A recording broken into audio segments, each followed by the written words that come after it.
Welcome to HBM's Cryptid-Corner for Wednesday, February 7th, 2024. There are a few things to talk about, so let's get started. Thousands of Bigfoot sightings can't be dismissed as beasts behind them, quote-unquote, identified. Exclusive, a Bigfoot, I prefer to say researcher, not expert, there are no experts, has weighed in on a recent study that claimed to identify the hairy beast responsible for Sasquatch sightings, saying thousands can't be explained away. A researcher says thousands of Bigfoot sightings are still impossible to explain away despite boffins identifying the hairy beast they think is responsible for them. A recent study published in the Journal of Zoology looked at whether there could be an explanation as to why some areas tend to have more Bigfoot sightings than others. Study author Flo Foxen, founder of the Folk Zoology Society, wrote, "It has been suggested that the American black bear, Ursus americanus, may be responsible for a significant number of purported sightings of an alleged unknown species of hominid in North America. There are thought to be around 800,000 black bears across North America." Well, perhaps Mr. Foxen should be asked, does this look like a bear? Does that look like a bear? Right there? No. There are no ears on the top. There's no snout. It's walking almost as if its sole purpose is to walk like this, on two legs, not four. I imagine Fox would be like, no, that's a guy in a suit.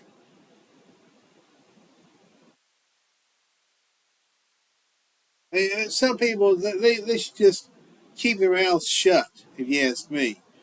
Mr. Foxen being an example.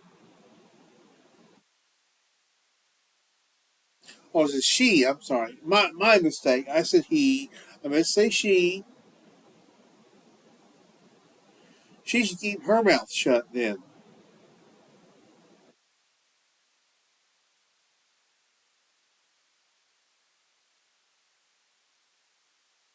But Andy McGrath, author of Beasts of the World, Hairy Humanoids, told the Daily Star that it is logical that many sightings of Bigfoot-like creatures around the world are just misidentifications of varying types of bear.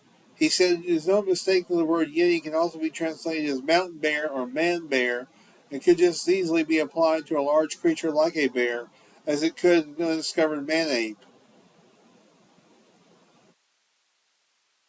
However, McGrath said bears are really quite different from what people have described Bigfoot as looking like, making it hard for such a misidentification to last for any more than a brief moment. He explains standing bears have sloping shoulders, whereas Bigfoot is always described as being broad-shouldered. Also, bears have prominent snouts and ears on top of their heads, whereas Bigfoot are invariably described as resembling an ape with a flat face. This is also described Bigfoot walking comfortably on two legs and using their man-like hands to grasp things like sticks or rocks, a feat no bear could perform. Now here's your standing bear.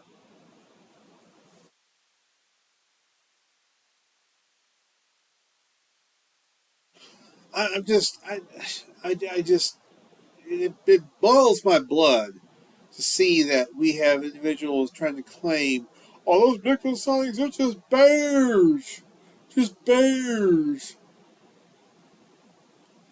But when you compare a bear to a Sasquatch, the differences are quite striking. That is why the late Dr. John Bindernagel included a field guide type drawing in both his books of a bear compared to a Sasquatch. A standing bear, I should say. Very much like this.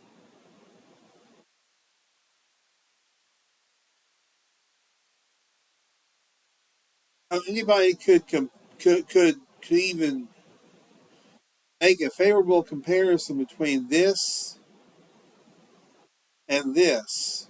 Just boggles the mind. Bigfoot Books Sasquatch Bibliography. This is from Stephen Streufert. until last September, the owner of Bigfoot Books in Willow Creek, California.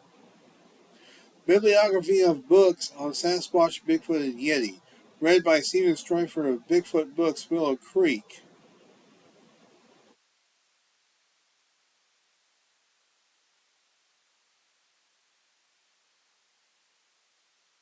Some excellent books such as Raincoat Sasquatch by J. Robert Alley, Historical Bigfoot by Chad Arment,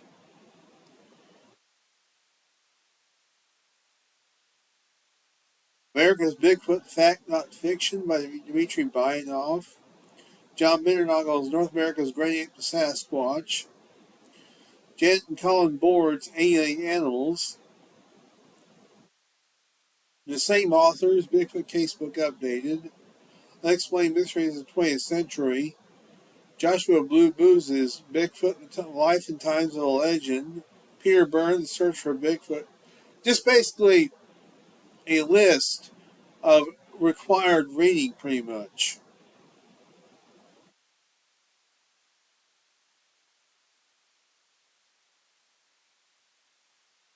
Of course, the link will be included below so you guys can check this out and read it for yourselves. But it's just a list basically of the who's who of the Bigfoot world. There's also websites and documentaries listed.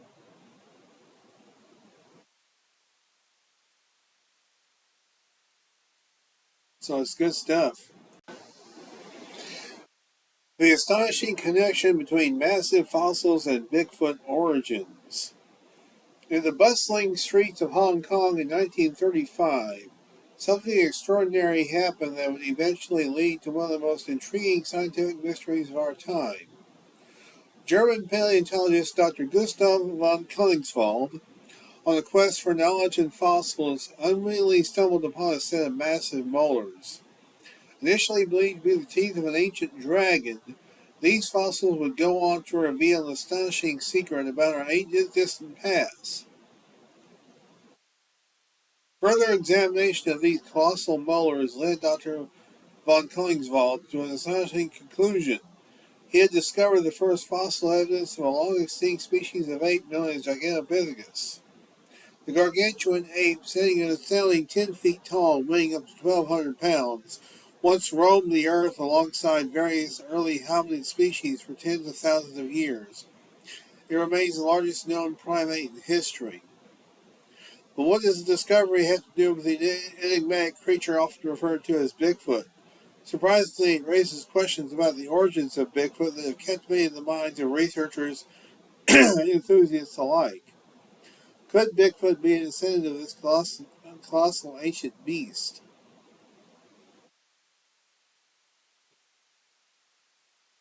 Well, the thing is, recently there were several articles that said the Gigantopithecus went extinct, or allegedly went extinct, allegedly because of climate change.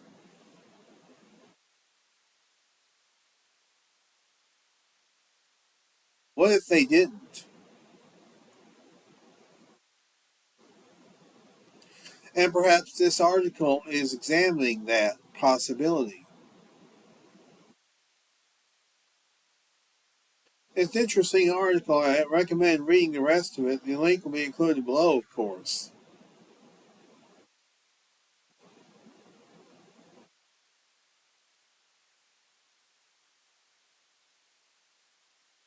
Are Sasquatch related to Gigantopithecus?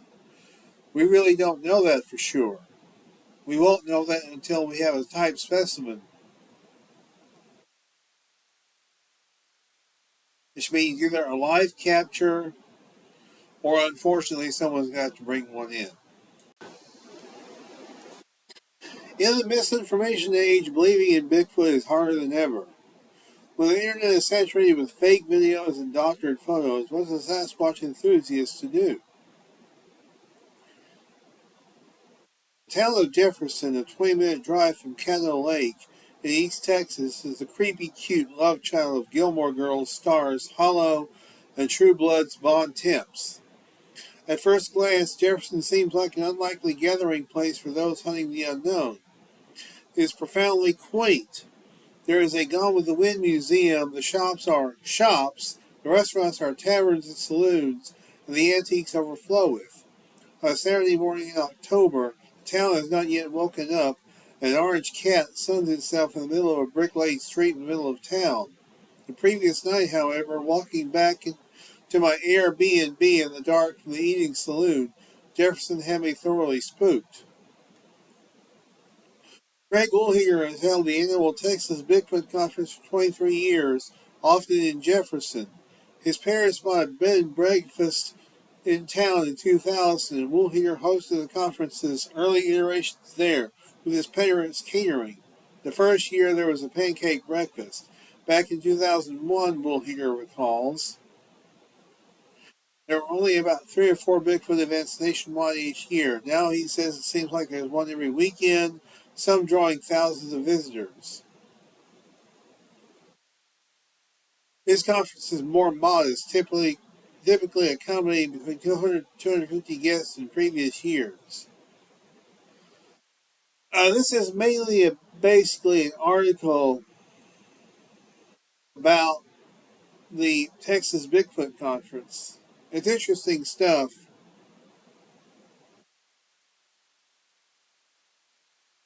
It's a good article.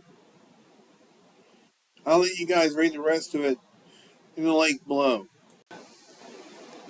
Finally, what Bigfoot teaches us about public mistrust of science. In the 1960s, credentialed scientists, including physical anthropologists, hunted for the legendary Sasquatch. How did they fall for the hoax? So this guy is apparently just starting right off saying this is a hoax. This is all a hoax.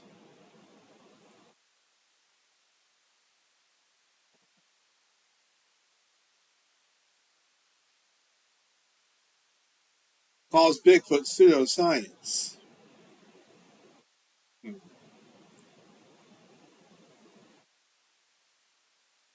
So obviously this article is quite biased. But don't just take my word for it. You should check out Steve Coles' most recent Bigfoot news segment for a really good response to this article.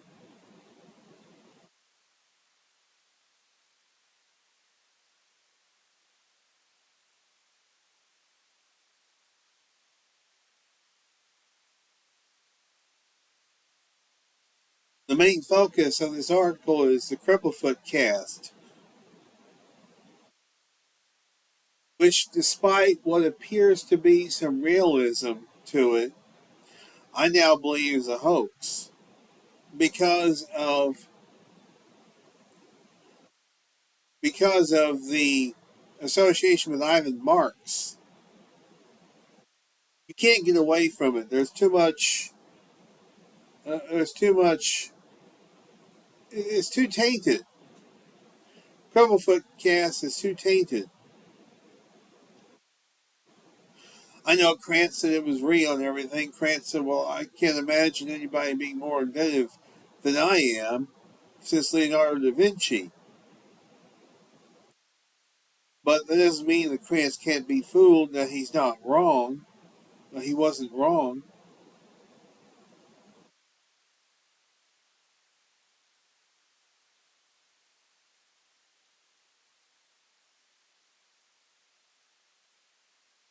Anybody can be fooled. You know, Steve said that Steve Coles said even he can be fooled. Of course, I will include the link to Steve Coles' show below as well.